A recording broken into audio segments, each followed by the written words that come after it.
আলহামদুলিল্লাহি রাব্বিল আলামিন ওয়াসসালাতু ওয়াসসালামু আলা আশরাফিল আমবিয়াই ওয়াল মুরসালিন নবিয়্যিনা মুহাম্মাদিন ওয়া আলা আলিহি ওয়া আসহাবিহি আজমাইন।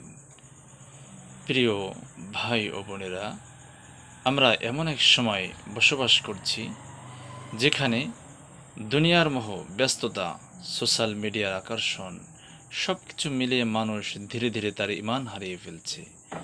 নামাজে মন বসে না, কোরআন পড়লে মনোযোগ আসে না, গুনাহ করলে মন কাঁদে না।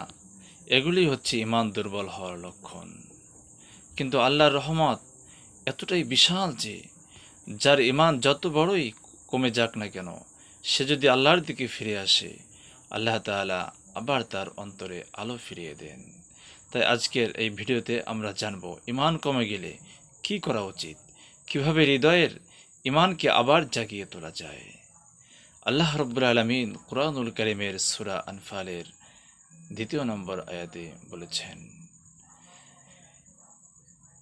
আউযু বিল্লাহি মিনাশ শাইতানির রাজীম, বিসমিল্লাহির রহমানির রহিম।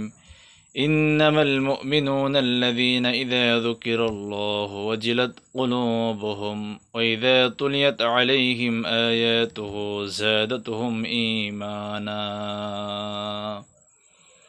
মুমিন তো তারাই যাদের হৃদয় কেঁপে ওঠে যখন আল্লাহর নাম উচ্চারণ করা হয় এবং তাদের কাছে তার আয়াত তেলাওয়াত করা হলে তাদের ঈমান বৃদ্ধি পায়। কোরআনের এই আয়াত আমাদের শেখায় ঈমান এক জায়গায় স্থির নয়, কখনো বাড়ে কখনো কমে। কিন্তু একজন মুমিন কখনো ঈমান কমে গেলে বসে থাকে না, বরং চেষ্টা করে তার ঈমানকে আবার পুনরুজ্জীবিত করতে। তাহলে ঈমান কমে গেলে কি করা উচিত? এক, আল্লাহর দিকে ফিরে আসুন, তাওবা ও ইস্তিগফার করুন। আল্লাহ রাব্বুল আলামিন বলেছেন, وتوبوا إلى الله جميعا أيها المؤمنون لعلكم تفلحون। সূরা আন-নূর 31 নম্বর আয়াত। হে মুমিনগণ, তোমরা সবাই আল্লাহর দিকে তওবা করো যাতে তোমরা সফল হও। তওবা ঈমানের নবজাগরণ। যে মানুষ গুনাহের পর অনুতপ্ত হয়ে ফিরে আসে, আল্লাহ তার হৃদয়কে পরিশুদ্ধ করে দেন। 2, কোরআন তেলাওয়াত করুন ও চিন্তা করুন। আল্লাহ বলেছেন, আলা বিযিকরিল্লাহি তাতমাইন্নুল কুলুব। জেনে রাখো, আল্লাহর স্মরণে হৃদয় প্রশান্তি লাভ করে।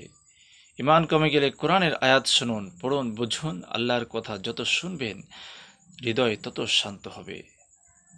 নাম্বার 3, নেক বন্ধু ও পরিবেশ বেছে নিন।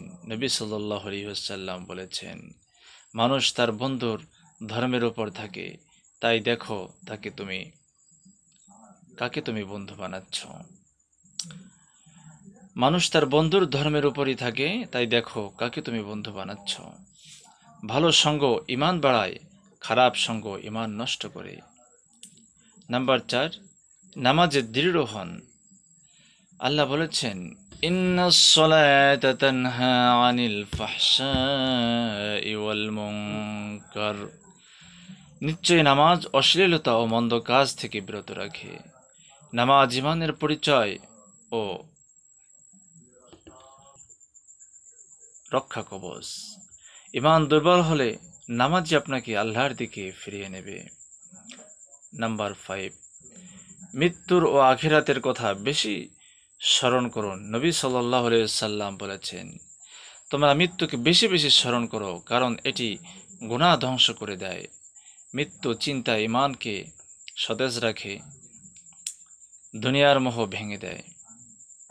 প্রিয় ভাই ও বোনেরা, ঈমান এমন এক প্রদীপ যার তেল ফুরিয়ে গেলে আলো নিভে যায়, কিন্তু আল্লাহর দিকে ফিরে গেলে সে আলো আবার জ্বলে ওঠে।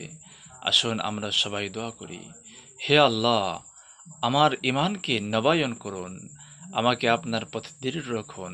আল্লাহুম্মা আমিন।